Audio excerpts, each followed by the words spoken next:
Welcome to மிச்சிசை. So இன்னைக்கு நம்ம வீடியோவில் எந்த படத்தை பற்றி பார்க்க போகிறோம்னா மத்ராசி படத்தை பற்றி பார்க்க போகிறோம்.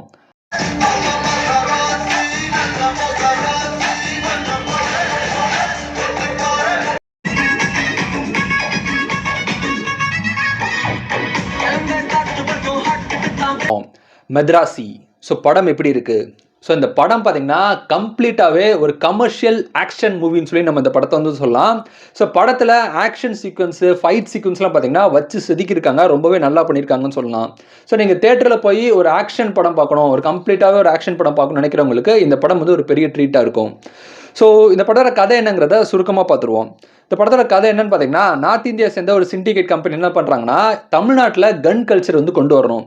கன் கல்ச்சர் கொண்டு வந்தாங்கன்னா சின்ன சின்ன சண்டைக்கெலாம் கூட எல்லாரும் வந்து கன் எடுத்து மாறி மாறி சுட ஆரம்பிச்சிருவாங்க. ஸோ கன் வந்து ஈஸியாக மக்கள் கையில் கிடச்சிதுன்னா ஒரு மிகப்பெரிய ஒரு போர் வந்து வெடிக்கும். உள்ளுக்குள்ளே பார்த்தீங்கன்னா நிறைய பேர் வந்து இறந்து போவாங்க. தமிழ்நாடே ஒரு நரக பூமியாக மாறிடும் அப்படின்ட்டு வில்லன் கேங் வந்து நினைக்கிறாங்க. இந்த வில்லன் கேங்குக்கு ஆப்போசிட்டாக பார்த்தீங்கன்னா தமிழ்நாடு போலீஸாக இருக்கக்கூடிய பிரேமுங்கிற அவர் தான் வந்து மெயின். ஸோ அவரோட பையன் வந்து சந்தீப்பும் கூட அதே டீமில் இருக்காங்க. அதுபோல் நிறைய ஒரு டீம், இவங்க வந்து என்ஐஏ ஏஜென்ட் அப்படிங்கிறாங்க. ஸோ இந்த என்ஐஏ ஏஜென்ட் வந்து இந்த தமிழ்நாட்டில் கன் கல்ச்சர் வரக்கூடாது அப்படிங்கிறத வந்து தடுக்கிறாங்க. ஸோ இதே நேரத்தில் பார்த்தீங்கன்னா ஹீரோ கேரக்டரான ரகு கேரக்டர் வந்து தன் லவ்வர் தன்னை விட்டுட்டு போயிட்டா அப்படின்னு சொல்லிட்டு சூசைட் முயற்சி வந்து அவர் பண்ணுறாரு. ஸோ லவ் ஃபெயிலியரில் வந்து சூசைட் முயற்சி வந்து பண்ணுறாரு. அவர் ரகுங்கிறவர் வந்து இந்த என்ஐஏ ஏஜென்ட்டுக்கு வந்து எப்படி ஹெல்ப் பண்ணாரு, இவங்க ரெண்டு பேரும் எப்படி மீட் பண்ணாங்க, எப்படி ஹெல்ப் பண்ணாங்க.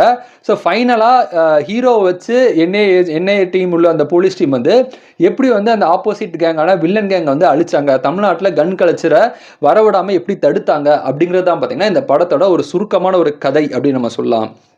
ஸோ இந்த படத்தோட ஒரு மிகப்பெரிய ப்ளஸ் என்னன்னு பார்த்தீங்கன்னா, ஹீரோட கேரக்டரைசேஷன் வந்து ரொம்ப நல்லா இருந்தது. ஹீரோட கேரக்டரைசேஷன் பார்த்தீங்கன்னா ரகுங்கிற கேரக்டரு. ஸோ அந்த கேரக்டருக்கு சிவகார்த்திகேயன் வந்து ரொம்பவே ஆப்டாக இருந்தார். ஸோ சிவகார்த்திகேயன் பார்த்தீங்கன்னா அந்த கேரக்டர் வந்து ஒரு மென்டல் டிசார்டர் உள்ள ஒரு கேரக்டர். ஆல்ரெடி பார்த்தீங்கன்னா ஏஆர் முருகதாஸ் அவர்கள் வந்து கஜினி படத்தில் வந்து எப்படி ஒரு சூர்யா வந்து ஒரு மென்டல் டிசார்டர், ஒரு 15 நிமிஷத்துக்குள்ள மறக்கக்கூடிய அந்த short term memory loss patient மாதிரி வந்து சூர்யா வந்து காமிச்சிருப்பாங்களோ, அதேமாதிரி இதில் பார்த்தீங்கன்னா மென்டல் அஸ்லிமா அப்படிங்கிற ஒரு மென்டல் டிசார்டர் உள்ள ஒரு பேஷண்ட் தான் அவர். இவருக்கு எப்படின்னா சின்ன வயசாக இருக்கும்போது வந்து இவங்க ஒரு 15 பேர், இவங்க ஃபேமிலி அம்மா அப்பா தாத்தா பாட்டி அத்தை மாமா எல்லாரும் சேர்ந்து பார்த்தீங்கன்னா பெரிய ஒரு ஃபேமிலி ட்ரிப் மாதிரி டூருக்கு வந்து போயிருப்பாங்க. அப்படி டூருக்கு போகும்போது இடையில அந்த ரெஸ்ட் ரூமுக்கு வந்து கீழே இறங்குவாங்க இல்லையா. ஸோ அப்படி போகும்போது ஹீரோ வந்து அந்த வேனில் வந்து ஏறி இருக்க மாட்டாங்க. ஸோ அந்த வேனில் ஏறாமல் அவர் வெளியே இருப்பார். இந்த நேரம் பார்த்து என்ன ஆகும் பார்த்தீங்கன்னா, ஒரு பெரிய கரண்ட் கம்பி ஒரு ஆக்சிடென்ட் ஆகி வந்து அந்த வேனில் உள்ள 14 பேர் வந்து இறந்து போயிடுவாங்க.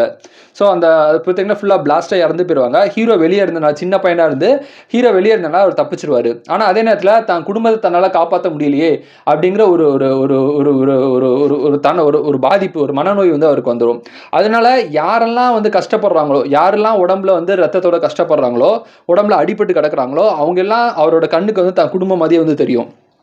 யாரோ ஒருத்தர் வயசான ஒருத்தர் ரோட்டில் வந்து படுத்து கிடந்தா, ரோட்டில் வந்து அடிபட்டு படுத்து கிடந்தாருன்னா அவர் தான் பார்க்கறதுக்கு அம்மா மாதிரியோ அப்பா மாதிரியோ இல்லை ஒரு தாத்தா மாதிரியோ அந்த மாதிரி அவருக்கு வந்து தெரிய ஆரம்பிச்சிடும்.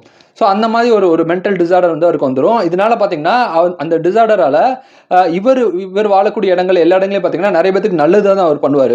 ஒரு பஸ் ஆக்சிடென்ட் ஆயிரும். அந்த பஸ் ஆக்சிடென்ட்லாம் பார்த்தீங்கன்னா நிறைய பேருக்கு வந்து அடிபட்டு கை கால்லாம் ரத்தமாக வரும், நிறைய வரும். அதெல்லாம் பார்க்கும்போது அவங்க ஒவ்வொருத்தர் பார்க்கும்போது இவருக்கு வந்து தான் இறந்து போதுன்னா தான் ஃபேமிலி மெம்பர் மாதிரியே இருக்கும், தன்னோட ஃபேமிலி மெம்பர் மாதிரி இருக்கும். அதனால் எல்லாருக்கும் போய் வந்து இவர் ஹெல்ப் பண்ணுவாங்க. ஸோ இந்த நேரத்தில் பார்த்தீங்கன்னா இதே நேரத்தில் வந்து ஹீரோயினோட பழக்கமும் ஏற்படுது. ஹீரோயினுக்கு இந்த மாதிரி வந்து முன்பின் தெரியாதவங்களா தன்னோட ஃபேமிலியை மதிச்சு ஹீரோ ஹெல்ப் பண்ணுறாரு அப்படிங்கிறத பார்த்து ஹீரோயினுக்கு வந்து ஹீரோவுக்கு வந்து ஒரு சிம்பத்தி வந்து கிரியேட் ஆயிரும்.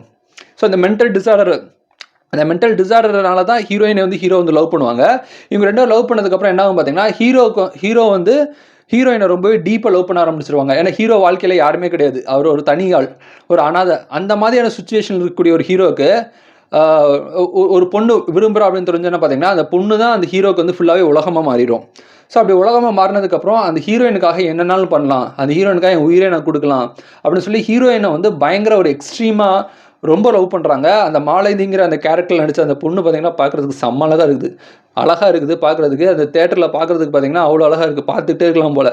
அந்த கேரக்டரைசேஷன் பார்த்தீங்கன்னா செம்ம அழகாக இருக்குது. ஸோ இவங்க 2 பேருக்கு இடையில உள்ள அந்த அன்னுனியம் பார்த்தீங்கன்னா ரொம்ப நல்லா வந்து அந்த லவ் கெமிஸ்ட்ரி வந்து ரொம்பவே நல்லா இருந்தது. ஸோ ஹீரோ வந்து அந்த ஹீரோயின் கேரக்டருக்காக ரொம்ப டீப்பாக வந்து லவ் பண்ணுறாங்க. ஸோ அந்த லவ் வந்து ரொம்ப நல்லா இருந்துச்சுன்னு சொல்லலாம். ஸோ லவ் தான் இந்த படத்தில் ஒரு மிகப்பெரிய ப்ளஸ். ஆக்ஷன் எப்படி இந்த படத்தோட ப்ளஸ்ஸோ அதுமாதிரி அந்த லவ் இந்த படத்தில் வந்து ஒரு மிகப்பெரிய ஒரு ப்ளஸ் அப்படின்னு நம்ம சொல்லலாம். ஸோ அதுக்கப்புறம் வந்து ஹீரோயினும் ஹீரோ இவங்க வந்து எப்படி இவங்க அந்த அவங்களோட லவ் ஒரு சைடு போகுது, அதுக்கப்புறம் அந்த ஃபைனலாக வந்து அந்த கன் கல்ச்சரை வந்து எப்படி தடுத்தாங்க அப்படிங்கிற மாதிரி ஒரு சேசிங்கு நிறைய ட்விஸ்டெல்லாம் வச்சு இந்த படம் வந்து ஒரு கம்ப்ளீட்டாக வந்து எடுத்திருக்காங்க. ஸோ படம் பார்த்தீங்கன்னா ஒரு இன்ட்ரோவிலே பார்த்தீங்கன்னா நம்மளுக்கு ஓரளவு என்னென்னு தெரிய வருது. ஸோ அதுக்கப்புறம் பார்த்தீங்கன்னா கொஞ்சம் ஒரு லேக் இருந்தாலும் ஃபைனலாக பார்த்தீங்கன்னா கிளைமேக்ஸில் நல்லாவே முடிச்சிருக்காங்க அப்படின்னு சொல்லலாம். ஸோ இந்த படத்தில் காட்டப்பட்ட ஒரு பெரிய மைனஸ்னால் என்னென்னு பார்த்தீங்கன்னா, பொதுவாக துப்பாக்கி சுடுறது பார்த்தீங்கன்னா ஒரு தடவை உடம்புல குண்டு பட்டாலே அவங்க இறந்து போகிறதுக்கு நிறைய வாய்ப்பு இருக்குது. ஹீரோ பார்த்தீங்கன்னா வில்லன் அவர் 2-3 தடவை சுடுவார், அந்த வில்லனை பொழைச்சிக்கிடுவான். அது மாதிரி ஹீரோவும் பார்த்தீங்கன்னா ஒரு பையன்கிட்ட வந்து சுடுவாங்குவார், உடம்புல வந்து சுடுவாங்குவார், அவரும் ஹீரோவும் பொழைச்சிக்கிடுவார். அதுமாதிரி ஹீரோயினும் பார்த்தீங்கன்னா வில்லனால் வந்து சுடுபடுவாங்க, வில்லனால் வந்து 2 தடவை வந்து சுடுவாங்க, ஹீரோயினும் வந்து பொழைச்சிக்கிடுவாங்க. ஸோ அந்த துப்பாக்கி வந்து உண்மையிலே நல்ல துப்பாக்கியா இல்லை பொம்மை துப்பாக்கியா அப்படிங்கிற மாதிரி தெரில. ஸோ அது மட்டும் இந்த படத்தில் வந்து இந்த கதையில் வந்து ஒரு லேக்னு சொல்லலாம், ஒரு நெகட்டிவான ஒரு விஷயம் வந்து சொல்லலாம். மற்றபடி அனிருத்தோட பேக்ரவுண்ட் ஸ்கோரு எல்லாமே ரொம்ப நல்லா இருந்துச்சு. ஸோ சிவகார்த்தினோட ஆக்டிங்கு, சிவகார்த்தினோட பெர்ஃபார்மன்ஸு, அது உண்மையிலே இந்த மென்டல் டிஸார்டராக இருக்கக்கூடிய அந்த சீன்ஸ் ஆகட்டும், அந்த ஹாஸ்பிட்டலில் பார்த்தீங்கன்னா எல்லாத்தையும் தேடி தேடி உதவி செய்வார். ஒரு ரூமில் வந்து அடைச்சி வச்சுருவாங்க, அந்த டயத்தில் வந்து பார்த்தீங்கன்னா தனியாக வந்து அவரே சண்டை போடுவார். அது மாதிரி நம்ம வில்லனாக நடித்தார் வித்யுத், அவர் வில்லனாக நடிச்சிருக்காரு. அவர் பார்த்தீங்கன்னா ஹாஸ்பிட்டல் சீக்வன்ஸில் ஒரு ஃபைட் சீக்வன்ஸ் வந்து காமிப்பாங்க, அது வந்து வேறு லெவலில் செம்ம மாதம் வந்து அது பண்ணியிருக்காருன்னு சொல்லலாம். வில்லன்னு பார்த்தீங்கன்னா செம்ம மாதம் வந்து காமிச்சிருக்காங்க. ஸோ ஓவரால் பார்த்தீங்கன்னா இந்த படம் வந்து ஒரு கம்ப்ளீட்டான ஒரு ஆக்ஷன் கமர்ஷியல் மூவி அப்படின்னு நம்ம சொல்லலாம். ஸோ ஏஆர் முருகதாஸ் படங்கள் பார்த்தீங்கன்னா நிறைய படங்கள் வந்து முன்னாடி நிறைய வந்து தொடர்ச்சி வந்து ஹிட் ஆச்சு, இடையில அவர் கொஞ்சம் சர்க்கிள் இருந்தாலும் இந்த படம் வந்து அவருக்கு ஒரு நல்ல ஒரு டீசெண்டான ஒரு கம்பேக் அப்படின்னு நம்ம சொல்லலாம். ஸோ இந்த வீடியோ உங்களுக்கு பிடிச்சா லைக் பண்ணுங்கள், ஷேர் பண்ணுங்கள், முயற்சி செய்கி சப்ஸ்கிரைப் பண்ணுங்கள். Thank you.